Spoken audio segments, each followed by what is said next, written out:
isso, né? Sim. E aí eu pergunto para vocês, a quem beneficia esse discurso? Essa culpabilização individual da mulher. A quem beneficia? Eu vejo como primeiro beneficiado o Estado, né? Porque a gente tem que lembrar, saúde, né, supostamente, é um direito garantido. Sim. Que tem uma responsabilidade compartilhada com o Estado, né? Então, falando de uma forma bem simplória, uma pessoa que não tem acesso a saneamento básico, como ela vai conseguir ter uma vida efetivamente saudável, com acesso ao bem-estar, se ela não tem saneamento básico, né?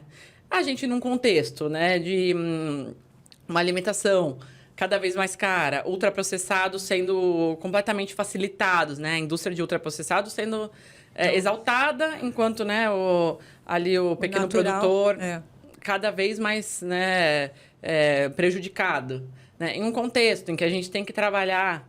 Tem gente que, às vezes, tem que trabalhar 14 horas. Eu tenho história de mulheres que trabalham 14 horas, trabalham com limpeza, né, de ambientes, e trabalham, às vezes, 14 horas e ainda chegam em casa, vai fazer, né, para a família inteira e tal, né? Como num contexto desse você consegue garantir a sua saúde? E aí, quando você fala, olha, você é preguiçoso. O grande problema é que você não quer. Se você quisesse, ia mudar. Ah, é? Ah, então tá bom. Então, de quem que é o problema? Só seu. Esse problema, ele deixa de ser compartilhado. Isso a gente está falando aqui sobre saúde, né? Mas isso passa por diversas outras áreas, assim, em que o grande responsável pela própria vida é só o indivíduo. Especialmente a mulher. A mulher, você não queria ser tão independente, autônoma, direitos iguais? Então tá, olha, você é completamente responsável sobre a sua própria vida. Então, para que eu vou, né, fazer uma política pública, né, que efetivamente tenha um viés multidisciplinar de combate à obesidade, falar sobre esse tema de uma forma aberta, né, que a gente consiga dialogar esses campos mais, assim, polêmicos, que é um assunto muito polêmico, né? A gente acaba passeando por preconceitos. A gente foi também construída, historicamente, a partir desses preconceitos. Mas, na minha concepção, isso beneficia muito o Estado, né? Nesse tirar o corpo fora mesmo. Porque se é só sua responsabilidade, não é responsabilidade de mais ninguém. Basta querer. É nessa sociedade que a gente vive, né? Sim. Bem complicado. Um Estado que está, digamos, assaltado por entes privados, na verdade, não é? É isso que você falou. E o capitalismo, ele prega isso, né? É o individualismo. Então, a pessoa se faz por ela mesma, não é isso? Aquele self-made man.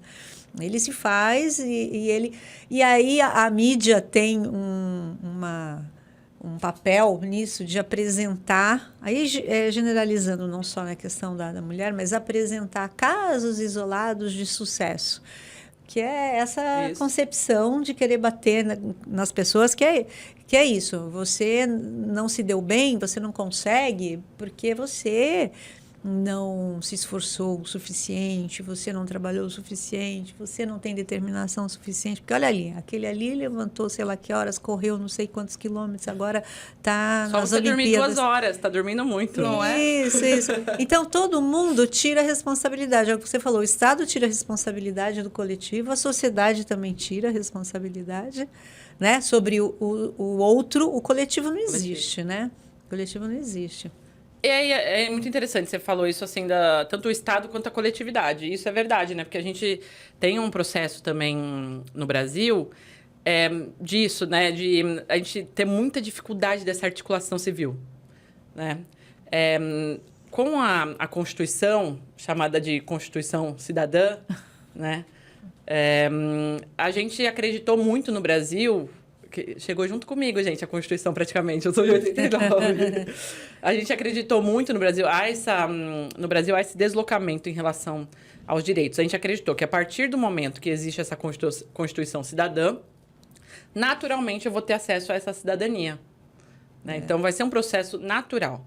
E aí, existe esse fenômeno, que passa até pelo SUS, né? De legislações de, assim, última geração, que a gente exporta para outros países. Então, contextos ali, né, de leis mesmo e de garantia de direitos super avançados, do ponto de vista de normas mesmo, para o convívio social, mas que a gente não consegue acessar de verdade. a gente não consegue acessar de verdade. E também a gente foi acostumado a achar que não vai rolar, assim, né? E não tem... É muito difícil, a gente não tem, assim, nem acesso a compreender quais são as formas dentro da democracia que a gente consegue se organizar para garantia desses direitos, né? Então, acho que vocês devem passar muito por isso dentro do sindicato, né? O quanto é difícil, acaba sendo um processo de resistência mesmo, né? E aí, com recorte de gênero, para a gente, mais ainda. Quanto os direitos, né, para as mulheres são também cada vez mais negligenciados. Assim, é muito difícil, eu vejo muita dificuldade de achar estratégias. Que eu também estou sendo bem pessimista, gente, mas eu penso, né, em achar estratégias. Não adianta fazer pesquisa científica sem você querer efetivamente transformar alguma coisa. Então, quais seriam essas estratégias, né? A gente tentar achar ali, dentro desse processo tão complexo, maneiras, né, de tentar aí transformar isso em alguma medida. Eu acho assim que as redes sociais, a mídia, seria um mecanismo interessante da gente conseguir mobilizar bastante gente. Porém, o que acontece? As pessoas que vão se envolver nisso são as pessoas que estão vivendo aquilo, né? Que estão sofrendo gordofobia, sei lá, racismo, qualquer questão sobre isso. Só que o que acontece? Da mesma forma que elas são usadas para o bem, elas também são usadas para o mal. Então, muitas vezes, você vai lá, está defendendo aquilo, está tentando mobilizar um monte de gente. Aí entra um cara e começa a atacar. Algumas pessoas recuam. Então, eu acho também que é para o bom e para o ruim, né? Essa questão das redes sociais. Seria muito legal se a gente conseguisse mobilizar bastante gente, todo mundo fosse fazer parte, a gente começasse a discutir realmente isso. Mas eu acho também que essa questão das pessoas que atacam, que perseguem, fazem com que as pessoas que têm vontade muitas vezes recuem. Porque é muito difícil, cara. Cansativo também, né? É muito difícil. É uma, como dizem em Cuba, é uma batalha de ideias. É uma batalha de ideias. E não deixou de ser, né? Porque parte das pessoas, parte da sociedade pensa de uma maneira e quer determinados avanços, e outras pensam de outra maneira e querem que as coisas se perpetuem dessa maneira. E outras nem pensam sobre nada disso. E outras não pensam, mas tem gente que são levadas, porque você não pensar e não se informar, você é mais vulnerável à manipulação. Sim.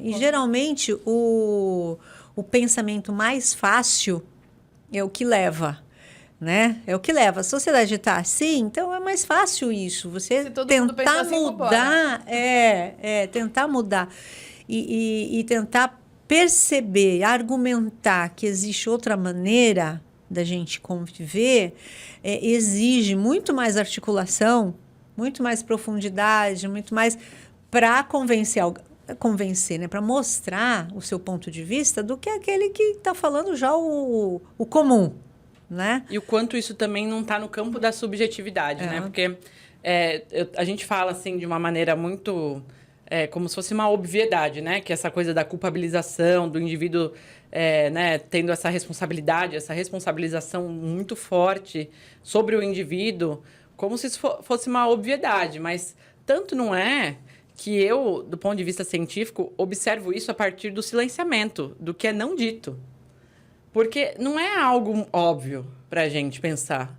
E eu falo isso, eu entrevistei, inclusive, mulheres que são altamente politizadas, né, que têm um conhecimento muito vasto, mas que, quando você vai falar sobre a própria vida, tem muitas coisas que a gente carrega nessa subjetividade que é difícil compreender de onde vem e que estão ali.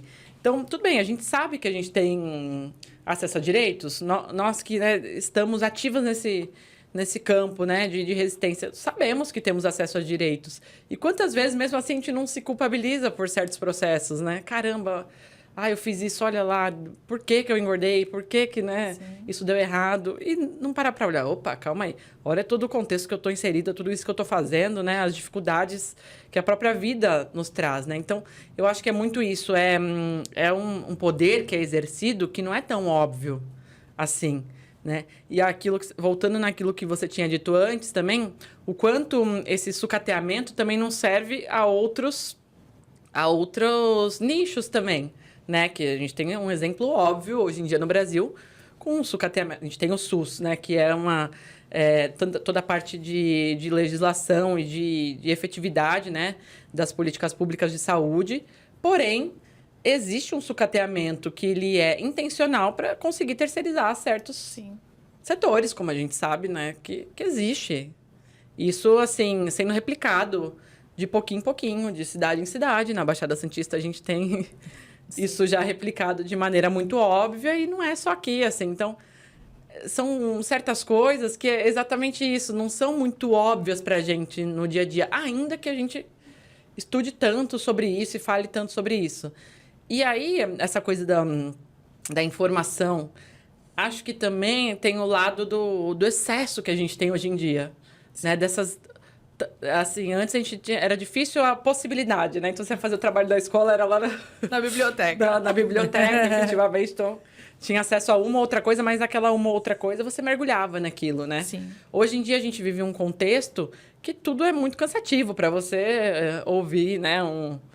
Uma aula de 50 minutos, meu Deus, né? Que rola no feed ali dos vídeos curtos e aquilo vai levando a gente para um lugar ali sei lá, parece que a gente está em outro planeta ali, né?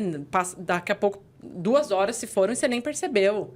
Então, tem esses dois lados também, né? Essa coisa do excesso que vai dificultando cada vez mais essa saída, né? Qual seria a saída para tudo isso? Gente...